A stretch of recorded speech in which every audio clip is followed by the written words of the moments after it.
위기 앞에서라고 하는 제목으로 함께 말씀을 나누고자 합니다. 오늘의 본문 속에서는 아브라함이 위기에 직면하게 됩니다.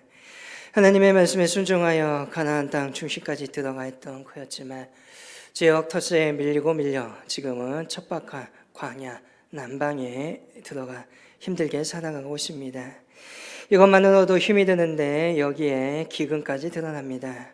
힘든 땅에서 기근까지 일어나니 최악의 상황에 맞이하게 됩니다. 이때 아브라함은 인간적인 생각으로 애굽으로 내려갑니다. 결국 거기에서 새로운 위기를 만나게 되죠. 도저히 내 힘으로 빠져나올 수 없는 더 큰 궁지에 그는 빠지게 됩니다. 그리고 그때에 하나님께서 개입하시고 참되의 해결책이 되어주셔서 완벽하게 해결되는 경험을 하게 됩니다. 이러한 과정들을 통하여서 아브라함은 믿음이 한 단계 더 성장하게 됨을 볼 수가 있습니다. 어찌 보면 믿음의 사람이 만나는 위기와 실패는 결국 우리의 믿음을 성장시켜주는 기회가 된다고 할 수 있을 것입니다. 창세기 12장 10절은 말합니다. 그 땅에 기근이 들었으므로 아브라함이 애굽에 거류하려고 그리로 내려갔으니 이는 그 땅에 기근이 심하였습니다. 땅에 기근이 들었다고 합니다. 아브라함이 있는 땅은 전선적인 날씨에도 물이 부족하고 풀이 나지 않는 강야와 같은 곳입니다. 그러한 상황인데 기근까지 듭니다. 더 이상 아브라함이 견디기 힘든 어려운 상황에 놓이게 됩니다. 결과적으로 그는 애굽에 거류하고 그리로 내려가기로 결정합니다. 비록 지금 기근이 너무 심하지만 잠시 이 땅을 떠나서 하나님이 약속하신 땅이기 때문에 반드시 되돌아오겠다. 그러한 생각으로 애굽으로 향하여 내려갑니다. 그런데 애굽에 가까이 이를 때 아브라함은 한 가지 걱정이 생깁니다. 그것은 자신의 부인인 사레가 너무나도 아름답다는 거죠. 원문을 보게 되면 그녀가 강체가 날 정도로 아름답고 화려한 외모를 가졌다고 말합니다. 분명히 애굽 사람들이 사레를 관심을 갖고 볼 것이라 걱정합니다. 만약 그들이 사레를 눈여겨보게 되면 반드시 나를 죽이고 이 여자를 차지하게 될 것이다. 그렇게 생각하지요. 그래서 누이라고 속이라고 말합니다. 그러면 내가 죽지 않고 안전하리라. 그렇게 돌아올 수 있을 것이다 생각합니다. 아브라함은 잠시 위기를 넘기기 위하여 인간적인 생각으로 편법을 사용하려고 했던 것입니다. 아마 그는 이 문제가 해결하면 이것이 될 거라고 생각했을 것입니다. 하지만 이 문제 때문에 결국 그에게는 다른 문제가 발생합니다. 그리고 그것은 그의 아내 사레를 바로가 아내로 데려가는 문제가 되었던 것이죠. 아마 아브라함은 여기에서 아무런 대책이 없었을 것입니다. 다음 말씀을 보시면 그냥 속수문책으로 당하고 있음을 보게 됩니다. 믿음으로 살지 아니하고 인간적 계성으로 살다가 낭패와 실망을 당하게 된 것입니다. 인간적인 계산이 문제의 해결이 아니라 더 심각한 문제를 만나게 했다는 것입니다. 아브라함이 왜 이렇게 되었습니까? 이 모든 일을 그는 하나님과 전혀 의논하지 않았기 때문입니다. 그는 하나님께 제사 드리지도 기도하지도 아니하였습니다. 어디를 가든 제단을 쌓았던 아브라함이 애굽 땅에 가서는 제단을 쌓지 않고 있습니다. 그리고 13장 3절을 보시면 이 문제가 다 해결되고 나서야 다시 그 땅으로 돌아가서야 하나님의 이름을 부르게 됩니다. 아브라함이 왜 하나님의 이름을 부르지 않습니까? 만약 하나님께 물었다고 한다면 하나님께서 어떠한 대답을 주실지 뻔히 알고 있었기 때문입니다. 하나님이 과연 그곳을 떠나라고 하셨을까요? 절대로 애굽으로 내려가지 말라고 하셨을 것입니다. 그렇기 때문에 그는 그냥 주님께 묻지 아니하고 혼자 단독으로 결정했던 것입니다. 아브라함은 하나님이 말씀하시면 그대로 순종하는 것은 너무나 잘하는 사람입니다.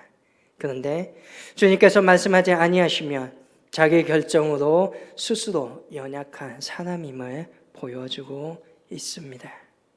오늘날 우리는 어떠합니까?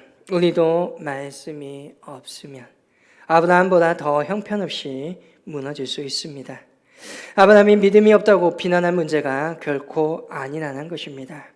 그래서 이 문제는 어려운 문제가 아니라는 것입니다. 이 문제는 말씀이 있고 없고의 문제입니다. 아브라함은 말씀에 붙들려 있을 때 정말 믿음으로 돌진하였습니다. 그러나 말씀이 없으니 인간적인 계산만으로 수준 낮은 삶을 살아간다는 것입니다. 결국 저와 여러분의 인생을 고품격으로 만드는 것은 다름 아니라 주님의 말씀입니다. 그래서 어려운 시대를 만날수록 더욱 주님의 말씀 앞에 나아가야 하는 것입니다.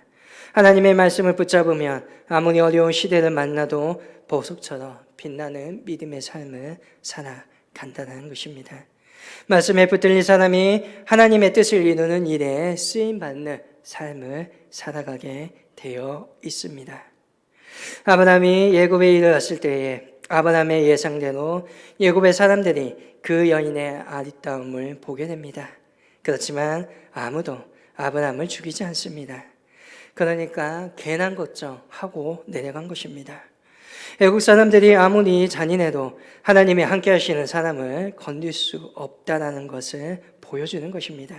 그런데 문제는 다른 곳에서 발견하게 되죠. 그것은 바로 바로의 고관들이 그를 보고 바로 앞에서 칭찬했다는 것입니다. 그래서 이집트의 왕 바로가 그 여인을 보고 싶어 궁으로 결국은 데리고 오게 됩니다. 바로는 그런데 이 사례를 공짜로 데려오지는 않았습니다. 창세기 12장 16절에 이에 바로가 그로 말미암아 아브라함을 후대함으로 아브라함이 양과 소와 노비와 앙수 나귀와 낙탄을 얻었더라라고 합니다. 예굽의 왕답게 그는 아브라함에게 엄청난 예문을 주고 그 여인을 데려온 것입니다. 덕분에 아브라함은 한순간에 재산이 늘어나게 됩니다. 그러나 이렇게 많은 재물을 얻었다고 해서 그가 행복하였을까요? 지금 그의 마음은 굉장히 복잡했을 것입니다. 작은 문제를 해결하려고 했더니 엄청난 큰 문제가 지금 바로 자기 앞에 있기 때문입니다. 일이 이 지경이 되었음에도 불구하고 아브라함은 절대로 사실을 이야기하지 않습니다. 만약 사실을 이야기하면 더 큰 문제가 발생할 것이다 생각했기 때문일 것입니다. 하나님께도 기도하지 않습니다. 이러한 문제는 하나님도 해결할 수 없는 문제다 생각했던 것 같습니다. 그는 아무것도 할 수 없고 그저 속수무책으로 당하고 있습니다. 그러나 아브라함의 이 경험은 결단코 헛된 경험은 아니었습니다. 왜냐하면 이를 통하여서 절대적으로 인간적인 생각으로 타협하면 안 된다는 것을 분명히 알게 되었을 것이기 때문입니다. 어찌 보면 하나님께서 이런 경험을 하도록 할 때 그것을 내버려 두도록 허락하시고 계십니다. 둘째 아들이 집을 나가며 어떻게 될지 뻔히 알면서도 그래 나가거라 라고 허락하신 아버지의 마음이기도 합니다. 어찌 보면 이 경험을 통하여 더욱 아버지가 필요한 하나님의 사람으로 만들어질 것임을 보여주기 위함입니다. 우리도 때로는 이러한 실패의 경험들을 하게 될 겁니다. 그러나 그 실패 때문에 결코 저와 여러분이 죽지는 않습니다. 도리어 이 실패 때문에 더욱 성숙한 믿음의 사람으로 세워져서 위대한 일을 감당하는 하나님의 사람으로 세워지기 때문일 것입니다. 계속해서 모든 말들은 아브라함이 이 일들을 주도해 나갔음을 말합니다. 10절에도 보면 주어가 아브라함이고 14절도 보면 주어가 아브라함입니다. 그런데 이제부터 17절부터는 주어가 여호와로 바뀌게 됩니다. 이제부터 시작되는 모든 일들은 하나님께서 하신다는 겁니다. 지금까지 가만히 지켜보셨던 하나님이 이제 일어나셔서 하나님만 하실 수 있는 일을 시작하시는 겁니다. 하나님께서는 사례의 일로 바로와 그 집에 큰 재앙을 내리십니다.